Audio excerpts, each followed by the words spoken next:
এই মুহূর্তে যে খবরে নজর রাখছি, অভিযান চালিয়ে সোদপুরে 2 কুখ্যাত দুষ্কৃতী আগ্নেয়াস্ত্র গুলি সহ গ্রেফতার করা হয়েছে। গ্রেফতার করেছে খড়দহ থানার পুলিশ। সোদপুরে দীর্ঘদিন ধরে আগ্নেয়াস্ত্র গুলি কেনাবেচার কাজ হচ্ছিল। গোয়েন্দা সূত্রে এমনই খবর পায় খড়দহ থানার পুলিশ এবং গতকাল রাতেই গোপন অভিযান চালিয়ে সোদপুরের সুভাষনগর এলাকা থেকে অস্ত্র কেনাবেচার অভিযোগে কুখ্যাত 2 দুষ্কৃতীকে শম্ভু এবং বিজয়কে গুলি সহ গ্রেফতার করেছে খড়দহ থানার পুলিশ।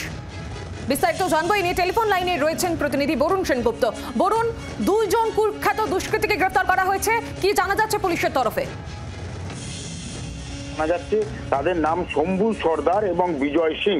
এই দুজনকে কিন্তু বেশ কিছুদিন ধরে খড়দা থানার পুলিশ তারা কিন্তু খুঁজছিল। তার কারণ এই অঞ্চলে অর্থাৎ খড়দার যে অঞ্চল খড়দার অঞ্চলে সেখানে কিন্তু বেশ কিছুদিন ধরে যে বন্দুক কেনাবেচা হচ্ছে সেটা কিন্তু খড়দা থানার কাছে খবর ছিল এবং সেই নির্দিষ্ট খবর পেয়েই এই দুজনকে কিন্তু গ্রেপ্তার করে খড়দা থানার পুলিশ। তাদের কাছ থেকে একটি পাইপ গান এবং একটি 7mm পিস্তল এবং 10 রাউন্ড কার্তুজ কিন্তু তারা উদ্ধার করেছে। এই মুহূর্তে তাদের কিন্তু খড়দা থানা তাদের ব্যারাকপুর আদালতে পাঠাবে।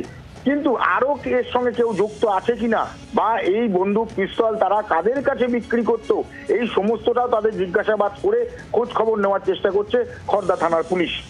ধন্যবাদ বরুণ।